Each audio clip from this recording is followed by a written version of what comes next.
बिस्मिल्लाहिर्रहमानिर्रहीम। अस्सलाम वालेकुम डियर स्टूडेंट्स, आपको ऑपरेशन सर्च की क्लास में वेलकम। आज के लेक्चर में हम डुअल सिंपलेक्स मेथड के ऊपर डिस्कशन करेंगे। आज हम एक प्रॉब्लम को डिस्कस करेंगे जो कि डुअल सिंपलेक्स मेथड से रिलेटेड है। प्रॉब्लम आपकी कुछ इस तरह है कि जी लिखा गया है कि solve by dual simplex method the following problem. आपने इस प्रॉब्लम को डुअल सिंपलेक्स मेथड से सॉल्व करना है। मैं लास्ट लेक्चर में सिंपलेक्स मेथड और डुअल सिंपलेक्स मेथड जो है इसके दरमियान जो डिफरेंस है, इनके एल्गोरिदम के दरमियान जो ख़ास डिफरेंसेस हैं उनके ऊपर मैं बात कर चुका हूँ। अगर आप उनको देख लेंगे तो ये क्वेश्चन आपके लिए सॉल्व करना आसान होगा। अगर आप डायरेक्ट देखेंगे तो शायद मे बी आपके लिए थोड़ी सी प्रॉब्लम हो। दूसरा, यहाँ पर एक बात मैं बताता चलूँ कि आप समटाइम सिंपलेक्स मेथड को रेगुलर सिंपलेक्स मेथड भी बोलते हैं, ठीक है। तो सपोज़ कभी पेपर में आपके पास आ जाता है कि रेगुलर सिंपलेक्स मेथड से क्वेश्चन सॉल्व करना है, तो उससे आपने कंफ्यूज नहीं होना। रेगुलर सिंपलेक्स मेथड सिंपली जो आपका सिंपलेक्स मेथड है उसे कहते हैं, लेकिन डुअल सिंपलेक्स मेथड में और सिंपलेक्स मेथड में फ़र्क है। तो इस प्रॉब्लम को आपने डुअल सिंपलेक्स मेथड से सॉल्व करना है। तो प्रॉब्लम आपकी है ये मिनिमाइजेशन टाइप की।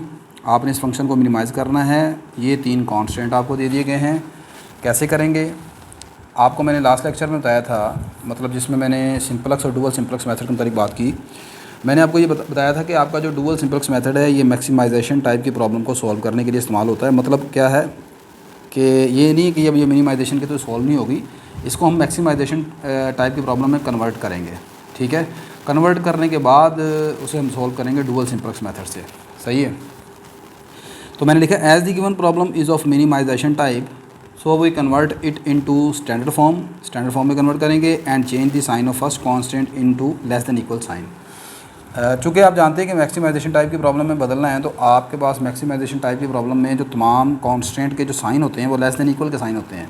तो यहाँ पर चूँकि ग्रेटर देन इक्वल का साइन है तो इसे लेस देन इक्वल के साइन में चेंज करेंगे।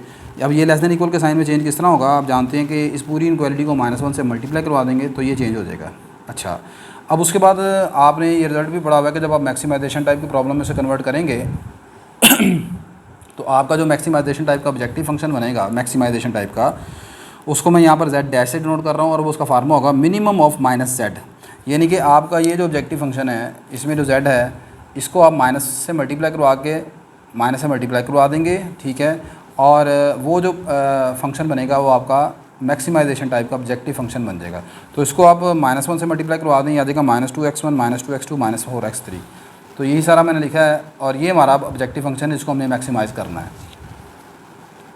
और ये हमारे कांस्टेंट आ जाएंगे मैक्सिमाइजेशन टाइप की प्रॉब्लम के लिए।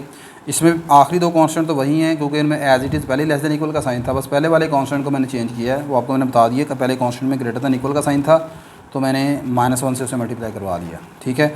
अब नेक्स्ट काम सेम वही का वही रहेगा जिस तरह आप सिंपलेक्स मेथड में करते थे। आप यहाँ पर स्लैक वेरिएबल को ऐड करेंगे और अपनी प्रॉब्लम को स्टैंडर्ड फॉर्म में कन्वर्ट करेंगे।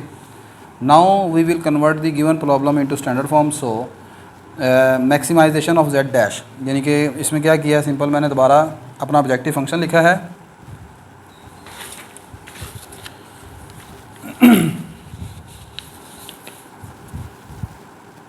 और अपने ऑब्जेक्टिव फंक्शन में मैंने सिर्फ जो स्लैक वेरिएबल्स हैं उनको यहाँ पर इंट्रोड्यूस करवा दिया 0s1 0s2 0s3 subject to. अब ये पहला कांस्टेंट है, इसमें आप लेस देन इक्वल के साइन को इक्वल में चेंज करेंगे तो आप जानते हैं यहाँ पर +s1 कर लेंगे, बाकी एज इट इज़ वैसे का वैसे आ जाएगा। तो यही मैंने लिखा है +s1 -2। इसी तरह ही आपका जो सेकंड कांस्टेंट है, सेकंड कांस्टेंट में ये यहाँ पर s2 ऐड करेंगे, बाकी सब कुछ एज इट इज़ आ जाएगा। इसी तरह यहाँ पर +s3 करेंगे, बाकी एज इट इज़ आ जाएगा और लेस देन इक्वल के साइन तमाम के तमाम इक्वल में चेंज हो जाएंगे। तो ये हमारा अब जो प्रॉब्लम आपको नज़र आ रही है जिसमें ये हमारा ऑब्जेक्टिव फंक्शन है और ये 3 कांस्टेंट हैं, ये आपके स्टैंडर्ड फॉर्म में कन्वर्ट हो चुका। अब उसके बाद आप जानते हैं सबसे पहला स्टेप आप करते थे इनिशियल बेसिक फिजिबल सॉल्यूशन मालूम करना होता है आपने। तो इनिशियल बेसिक फिजिबल सॉल्यूशन कैसे मालूम करते थे वो आप जानते हैं कि आप यहाँ पर ये जो आपके ऑब्जेक्टिव फंक्शन में वेरिएबल्स हैं x1 x2 x3 that is here non negative constants, इनको आपने 0 के इक्वल पुट करना है और ये जो आपके स्लैक वेरिएबल आए थे इनकी वैल्यू निकालेंगे।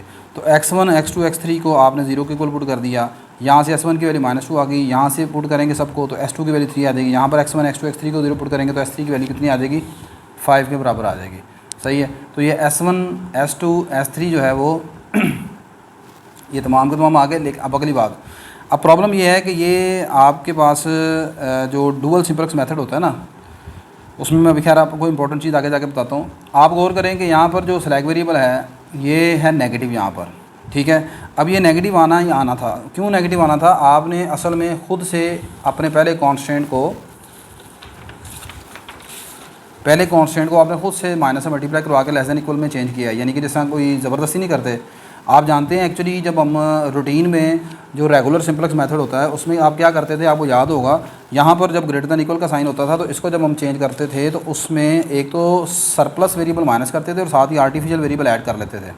ऐसे ही है ना, मतलब आप रूटीन में ये करते थे, याद रहता था 2x1 + 3x2 + 5x3 आप करते थे, यहाँ पर सरप्लस वेरिएबल माइनस S1 और साथ ही आर्टिफिशियल वेरिएबल आप ऐड करते थे, फिर इक्वल टू 2 आता था। अब ये आर्टिफिशियल ऐड करने की वजह यही होती थी, मैं आपको बताता था कि भाई ये यहाँ पर अगर X1 X2 X3 को 0 पुट करते हैं तो -S1 की वैल्यू -2 आती है, जो कि यहाँ पर भी S1 की वैल्यू -2 ही आ रही है। सही है ना। फिर मैं बताता था कि चूँकि सरप्लस ये जो स्लैक वेरिएबल्स होते हैं या जो सरप्लस वेरिएबल होते हैं या जो आर्टिफिशियल वेरिएबल हैं ये नॉन नेगेटिव होते हैं। सही है, ये नेगेटिव नहीं हो सकते। तो फिर इनको पॉजिटिव बनाने के लिए क्या करते थे, हम एक इजाफी आर्टिफिशियल वेरिएबल A1 ऐड करते थे। सही है, ये रूटीन होती थी हमारी, जो ओरिजिनल हमारा रूटीन में जो सिंपलेक्स मेथड था, रेगुलर सिंपलेक्स मेथड था, उसमें चलती थी ये। लेकिन डुअल सिंपलेक्स मेथड में प्रॉब्लम ये है कि हम जानबूझकर उसे मतलब क्वालिटी को चेंज किया, ठीक है। तो अब जब चेंज किया तो ज़ाहिर सी बात है उसमें फिर ये प्रॉब्लम आएगी कि आपका जो ये वेरिएबल है स्लैक वेरिएबल ये आएगा नेगेटिव में आ गया यहाँ पर। अच्छा, अब उसमें प्रॉब्लम ये है, अगली प्रॉब्लम ये होती है कि हर प्रॉब्लम कुछ नहीं है, मतलब ये जो वर्ड आपने लिखने हैं, सिंस S1 -2 के बराबर है, इज़ नेगेटिव है, सो सोल्यूशन इज़ इनफिजिबल। आप जानते हैं बेसिक फिजिबल सोल्यूशन वो होता है जिसमें आप कि ये जो वेरिएबल्स आते हैं इनकी वैल्यू जो होती है नॉन नेगेटिव होती है, तो ये आ गया नेगेटिव। तो खैर इससे ये नहीं है कि क्वेश्चन रुक जाएगा, क्वेश्चन नहीं रुकेगा, ये डुअल सिंपलेक्स मेथड में ऐसा आता ही आता है, ठीक है। आगे आपने क्या करना है, ये टेबल बनाना है। टेबल कैसे बनाएंगे वो आप जानते हैं। सबसे टॉप रो में लिखेंगे CJ मतलब यहाँ पर जो कोफिशिएंट्स हैं आपके ऑब्जेक्टिव फंक्शन के, जो नया ऑब्जेक्टिव फंक्शन है उसके कोफिशिएंट्स आ जाएंगे। आपका नया ऑब्जेक्टिव फंक्शन ये सारा है, तो इसमें X1 का कोफिशिएंट -2, X2 का कोफिशिएंट -2, X3 का कोफिशिएंट -4, S1 S2 S3 के इनका कोफिशिएंट आ गए 0, ठीक है। ये सारे मैंने लिख दिए यहाँ पर, ये लिख दिया। नीचे जो वेरिएबल इस्तेमाल हो रहे हैं ऑब्जेक्टिव फंक्शन में X1 X2 X3 S1 S2 S3 ये सारे लिख दिए। इधर आपके ये जो बेसिक वेरिएबल आए थे, कौन कौन से आए थे, जब आप जिन वेरिएबल्स को आप जानते हैं 0 के इक्वल पुट करते हैं, those variables are called non basic variables, और इनको पुट करके जिनकी वैल्यू निकलती है इन्हें आप बोलते थे बेसिक वेरिएबल। तो इसलिए बेसिस के नीचे आपने कौन कौन से वेरिएबल लिखने हैं, S1 S2 S3, ये बेसिस के नीचे आ गए S1 S2 S3। अच्छा, इस तरफ इधर क्या लिखा है, CB मतलब कोफिशिएंट्स ऑफ बेसिस वेरिएबल। तो बेसिक वेरिएबल के जो कोफिशिएंट्स हैं, S1 का कोफिशिएंट 0, S2 का कोफिशिएंट 0, S3 का कोफिशिएंट 0, ये 0 0 आ गया, ठीक होगी बात ये। अच्छा, अब आगे आपने S1 ये सारी रो लिखी, ये S2 रो लिखी, S3 रो लिखी, ये कैसे लिखी है, आप जानते हैं ये हमारा जो पहला कॉन्स्टेंट है, इसमें X1 का कोफिशिएंट -2, ये -3, ये -5, S1 का कोफिशिएंट 1 और इसमें S2 और S3 नहीं है तो उनके कोफिशिएंट आ जाएंगे 0 0। तो इन तीनों कॉन्स्टेंट्स को देखकर ये तमाम चीज़ें आप ऑलरेडी पढ़ चुके हैं। आई होप कि आपको ये सारी चीज़ें लिखनी आती हैं। अब आप इतने माशाल्लाह मशहूर हो गए हैं। ये सारे आपने S1 S2 S3 के ये कोफिशिएंट्स लिख लिए। यहाँ पर ये सारे की सारी वैल्यूज़ आ गई B की। ये B की वैल्यूज़ कहाँ से ली हैं ये भी आप जानते हैं। ये जो राइट साइड है इन कॉन्स्टेंट्स की -2 3 5, इन तमाम की तमाम वैल्यूज़ को आपने इधर लिख दिया। अब अगला काम जो मेन है आपका वो आप जानते हैं, यहाँ पर अब आप निकालेंगे जी ZJ रो कैसे बनाते थे आप जानते हैं। ये जो CB के नीचे नंबर हैं इनको रो कॉलम वाइज इस तरह मल्टीप्लाई करते रहते हैं और ऐड करते जाएंगे। 0 × -2 0, 0 × 3 0, 0 × 1 0, ये तमाम ज़ीरो हैं, इनको सब के साथ मल्टीप्लाई करेंगे, तमाम के तमाम आप जानते हैं सारी की सारी एंट्री 0 ही बनेगी। ऐसी है ना, जैसे देखें 0 × -2 0, 0 × 3 0, 0 × 1 0, सबको ऐड किया 0 आ गया। फिर 0 × -3 0, 0 × 1 0, 0 × 4 0, ये सारे के सारे 0 आ गए। ये आ गया, ये तमाम की तमाम रो आपने बना ली। आगे आपने निकालने CJ -ZJ row, this is called the indicated row. ये कैसे निकालते थे आप जानते थे, ये टॉप रो है CJ, इसमें से आप ZJ के नंबर को माइनस कर लेते थे। CJ का नंबर है -2, तो -2 में से 0 गया, -2 आ गया। फिर -2 में से 0 गया, -2 आ गया, -4 में से 0 गया, -4 आ गया, 0 - 0 0 आ गया, 0 - 0 0 आ गया, 0 - 0 0 आ गया। ले जी, अब आकर यहाँ पर आपकी जो है ना ये टेबल बनाने के बाद अगला स्टेप आप करते थे जो रेगुलर सिंपलेक्स मेथड था, आप परफॉर्म करते थे ऑप्टिमैलिटी टेस्ट। ऑप्टिमैलिटी टेस्ट में क्या होता था, आप चेक करते थे कि क्या ऑप्टिमल सोल्यूशन हमें मिल गया है कि नहीं मिला। तो वहाँ पर आप क्या किया करते थे, वहाँ पर हम सिंपलेक्स मेथड में तो ये करते थे कि क्या ये मैक्सिमाइजेशन टाइप की प्रॉब्लम है ना, तो उसमें आप देखते थे क्या CJ - EJ ये तमाम नंबर जो हैं वो लेस देन इक्वल टू 0 आ गए हैं। जी बिल्कुल आ गए हैं। ये भी देखें नेगेटिव है, ये भी नेगेटिव है, ये भी नेगेटिव है, ये सारे 0 हैं, कोई भी नंबर इनमें से पॉजिटिव नहीं है। तो अब आप क्या कहेंगे कि हमें ऑप्टिमल सोल्यूशन मिल गया है। अगर आप सिंपलेक्स मेथड से करें तो फिर तो आप कह सकते हैं ये मिल गया है, लेकिन सिंपलेक्स मेथड से आपने इसको किया ही नहीं है। सिंपलेक्स मेथड से करते तो फिर ऊपर प्रॉब्लम थी, आप इसे आर्टिफिशियल वेरिएबल ऐड करना था यहाँ पर आपने, तो आप तो उस तरफ गए ही नहीं हैं। अब क्या होगा, अब डुअल सिंपलेक्स मेथड से अगर आप पूछें तो डुअल सिंपलेक्स मेथड से आपको ऑप्टिमल सोल्यूशन मिल गया है, लेकिन वो इनफिजिबल है। वो कैसे भला, अब मैं चलें ज़्यादा नहीं आपको घुमाता। CJ - EJ रो में आपने गया तो ये तमाम नंबर आ गए नेगेटिव आ गए, लेकिन आप इधर गौर करें क्या B तमाम पॉजिटिव हैं, ये B पॉजिटिव नहीं है। ये देखें B वाला -2 है। तो ये मैं लास्ट लेक्चर में भी आपको बता के आया हूँ, मैं दोबारा फिर यहाँ पर आपको बता रहा हूँ कि जब आप डुअल सिंपलेक्स मेथड से करेंगे तो डुअल सिंपलेक्स मेथड में करते हुए आपने दो चीज़ें देखनी है, क्या तमाम CJ - ZJ ये लेस देन इक्वल टू 0 हैं। अगर तो ये है तो ओके हो गया, पहली बात होगी। और क्या तमाम BI जो B की तमाम वैल्यूज़ हैं ये भी पॉजिटिव हैं। अगर ये दोनों बातें हैं तो फिर ऑप्टिमल सोल्यूशन है, और अगर इनमें से कोई एक बात भी रह गई तो फिर आपका ऑप्टिमल सोल्यूशन नहीं मिला आपको। ठीक है, ऑप्टिमल फिजिबल सोल्यूशन, ठीक है ना। तो अब प्रॉब्लम इस बात की है कि डुअल सिंपलेक्स मेथड में आपने जब भी करेंगे तो ये नीचे वाली रो तो आपकी बनेगी ऐसे डायरेक्ट ही, ये नेगेटिव आ जाएगी, लेकिन इधर प्रॉब्लम हुआ करेगी। ये B के जो नंबर हैं इनमें से कोई ना कोई एक आधा नेगेटिव होगा, जैसे ये नेगेटिव है। तो यही सारी बातें मैंने आगे लिखी हैं। Now from the above table we see that CJ - EJ are either zero या 0 है, या तमाम नेगेटिव हैं। But in column of B the quantity -2 is negative, so the initial basic feasible solution is not optimal. ठीक है, now अब अगला काम क्या था, ऑप्टिमल नहीं है तो फिर आप जानते हैं, तो दो चीज़ें पर मालूम करते थे आप। उसमें क्या करते थे सिंपलेक्स मेथड में, जब ऑप्टिमल सोल्यूशन नहीं आता था तो आप लाइन लिखते थे, so we move towards optimal solution. और ऑप्टिमल सोल्यूशन की तरफ मूव करने के लिए आप किया करते थे, आप की रो तलाश करते थे और की कॉलम तलाश करते थे, ऐसे ही ना। अब नेक्स्ट वी विल फाइंड की रो। अब की रो कैसे तलाश करनी है, डुअल सिंपलेक्स मेथड में की रो तलाश करने का तरीका बड़ा आसान सा है। अच्छा, यहाँ पर मैं फिर बताता चलूँ, मैं फिर लास्ट आपको लेक्चर में ये चीज़ें पढ़ा चुका हूँ, जो जिसमें मैंने बताया कि simplex method versus dual simplex method, उन दोनों में क्या बेसिक फ़र्क है। मैं थोड़ा सा दोबारा रिवाइज करवा देता हूँ आपको। देखें जी, सिंपलेक्स मेथड में ना सबसे पहले हम की कॉलम तलाश करते थे। की कॉलम कैसे तलाश करते थे, आप सबसे आखिरी रो में जाते थे और देखते थे कि सबसे ये मैक्सिमाइजेशन की प्रॉब्लम है ना, तो कौन सा नंबर यहाँ पर मैक्सिमम है। तो यहाँ पर मैक्सिमम मतलब पॉजिटिव है, सॉरी, तो यहाँ पर तो कोई पॉजिटिव नंबर आता ही नहीं है। ठीक है, अब प्रॉब्लम क्या है यहाँ पर, इसलिए वहाँ पर पहले की कॉलम तलाश करते थे, यहाँ पर हम की कॉलम तलाश किया करेंगे, तलाश किया करेंगे। ठीक है, की रो, मैं फिर बता रहा हूँ, डुअल सिंपलेक्स मेथड में सबसे पहले हम की रो तलाश करेंगे, बाद में की कॉलम तलाश होगा। सिंपलेक्स मेथड में पहले की कॉलम तलाश होता है, बाद में की रो तलाश की जाती है। अच्छा, अब यहाँ पर की रो तलाश कैसे करनी है, आपने B वाले कॉलम में आना है और B वाले कॉलम में 3 नंबर लिखे हुए हैं, S1 S2 S3 के सामने, -2 3 और 5। नीचे वाला 0 नहीं है, वो Z के सामने है। ये वेरिएबल्स के सामने जो लिखे हैं इनकी बात कर रहा हूँ। इन तीनों में से आपने देखना है कि नेगेटिव नंबर कितने हैं, तो नेगेटिव तो सिर्फ एक ही है, बस आपने नेगेटिव नंबर उठाने हैं। जितने भी नेगेटिव होंगे उनमें से जो मोस्ट नेगेटिव नंबर होगा वो उठाने हैं। तो फिलहाल यहाँ पर है ही एक नंबर नेगेटिव -2, तो ये जिस रो में है वो कौन सी रो है, वो है जी S1 रो। तो S1 रो हमारी होगी की रो, तो ये की रो का तो आपको पता चल गया। अगला मैंने तलाश करना है की कॉलम। की कॉलम कैसे तलाश करना है, की कॉलम तलाश करने के लिए आपने ये जो लास्ट रो है ना CJ - EJ रो, इस रो के नंबर्स को, इन नंबर्स को S1 की रो, S1 जो मतलब की रो निकली है, इसके नंबर्स पर डिवाइड करना है। लेकिन किन नंबर पर डिवाइड करना है, जो सिर्फ नेगेटिव नंबर हैं। तो आप देखिए नेगेटिव नंबर एक यहाँ पर है, एक यहाँ पर है, एक यहाँ पर है, सही है। अगले तीनों नंबर या 0 है या पॉजिटिव है, इसको छोड़ देना है आपने। की कॉलम तलाश करने के लिए क्या करेंगे, आखिरी रो को की रो के नंबर पर डिवाइड करेंगे, और की रो के कौन से नंबर लेने हैं जो कि नेगेटिव हैं। तो ये -2 नेगेटिव है, -3 भी नेगेटिव है, -5 भी नेगेटिव है, सही है ना। तो यहाँ पर पहले मैं डिवाइड करता हूँ -2 को -2 पर, सही है। तो -2 को -2 पर डिवाइड कर लेते हैं। यहाँ पर कौन सा नंबर है, पहले -2, फिर -2 है ऊपर भी। तो -2 को जब आप -2 पर डिवाइड करेंगे, दिस विल बिकम 1। ठीक है, अगला नंबर है यहाँ पर -2 और ये वाला नंबर है -3। अब मैं डिवाइड करूँगा -2 को -3 के ऊपर आंसर कितना बनेगा, माइनस माइनस प्लस हो गया 0.67। ठीक होगी बात ये।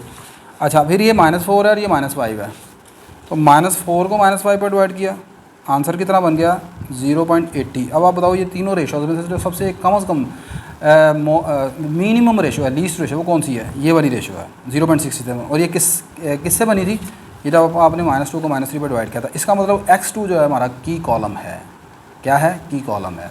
बात समझ आ गई कि नहीं। तो जिस नंबर से, जिस कॉलम से सबसे कम रेशो निकलेगी वो हमारा की कॉलम होगा। अब की कॉलम x2 हो गया, इसका मतलब ये है कि ये हमारी की रो है S1 और x2 हमारा की कॉलम है, तो इन दोनों की इंटरसेक्शन में जो नंबर आएगा डेट इज़ -3। तो -3 हमारा क्या है, पिवट एलिमेंट है या की एलिमेंट है, ठीक है ना। तो अब इस की एलिमेंट को क्या करना पड़ेगा, इसको बनाना पड़ेगा 1 बनाना कैसे पड़ेगा, पूरी रो को मैं डिवाइड करूँगा -3 के ऊपर। और अगली बात ये है कि यहाँ पर जो वेरिएबल चेंज होगा S1 आउटगोइंग वेरिएबल होगा, इसको निकाल देंगे, धक्के दे के निकालो इसे बाहर, इसको निकालो, इसकी जगह x2 को यहाँ लिखें। ठीक है, x2 अच्छा बंदा है यार, ये बहुत अच्छा बंदा है, इसकी इज़्ज़त किया करें। x2 को आप इधर लिखें, ठीक है, S1 को निकाल दें। अब x2 इधर लिखेंगे ये, तो x2 के साथ ऊपर वाला कोफिशिएंट क्या है -2, तो वो भी CB की जगह यहाँ पर 0 की जगह क्या नया नंबर आएगा -2। सही है। तो अब अगला स्टेप क्या करना है, आपने दो चीज़ें करनी है, एक तो वेरिएबल चेंज कर देना है, S1 की जगह x2 लिख देना है, x2 का नया नंबर -2 आ जाएगा और ये पूरी की पूरी रो को -3 पर डिवाइड कर देना है, इसको बनाना है 1। जब ये 1 बन जाएगा तो फिर इसके नीचे वाली रो ऑपरेशन लगानी है। इसके नीचे रो ऑपरेशन कैसे लगेगी, यहाँ पर होगा 1, इस 1 के जरिए इसको 0 करना, तो कौन सी रो ऑपरेशन लगाएंगे, R2 - R1। फिर ये 4 है, 4 को कैसे 0 करोगे, R3 - 4 time R1, R3 - 4 time R1। ये तमाम चीज़ें अब मैं आगे अगले टेबल में बना रहा हूँ। ये तो तमाम चीज़ें मैंने आपको बताई हैं, ये सारी की सारी आपके सामने मैंने लिख दी हैं। अगर आप कैलकुलेशन करें तो कहीं मिस्टेक ना हो आपसे। Make the pivot element -3 into unit element and all intersectional elements equal to 0 applying row operation. So पहले मैंने बताया जैसे आपने -3 पर डिवाइड कर दिया, डिवाइड करने के बाद ये आपकी रो के नए नंबर आ जाएंगे। फिर आपने S2 - x2 कर दिया, यानी कि थर्ड रो में से इसको मतलब जो रो माइनस की हैं वो लगा दिया। इसी तरह फिर आपने ऊपर वाली रो को 4 से मल्टीप्लाई करके इसमें से माइनस कर दिया। ये तमाम के तमाम रो ऑपरेशन मैंने लगा दिए हैं। ये रो ऑपरेशन लगाने के बाद ये नया टेबल आपके पास बन जाएगा। x2 इनकमिंग वेरिएबल, यहाँ S1 था वो चेंज हो चुका, x2 की जगह नया नंबर ऊपर -2 था, यहाँ -2 आ गया।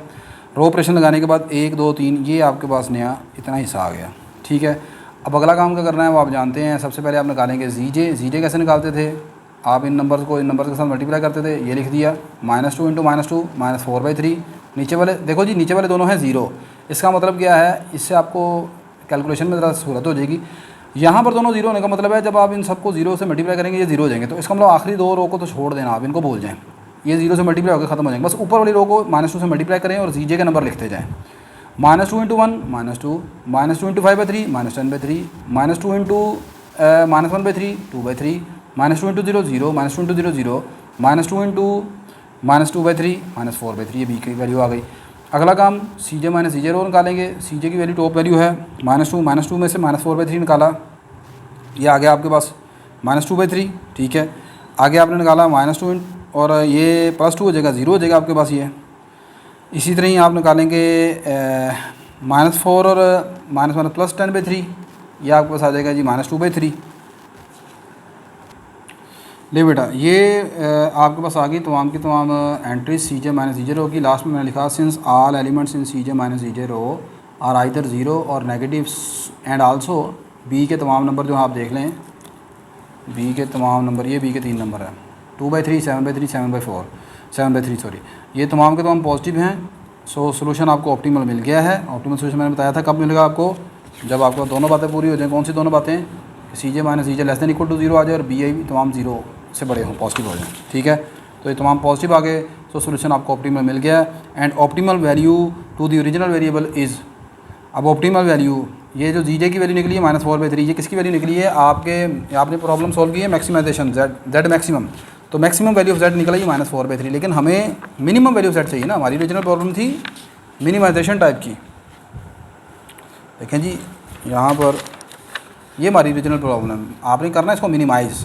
ठीक है, जबकि आपने इसको मैक्सिमाइजेशन में कन्वर्ट किया। मैक्सिमाइजेशन में कन्वर्ट करने के बाद आपके पास जो मैक्सिमम वैल्यू ऑफ जेड निकल रही है यहाँ पर, वो निकल रही है -4/3। This is -4/3।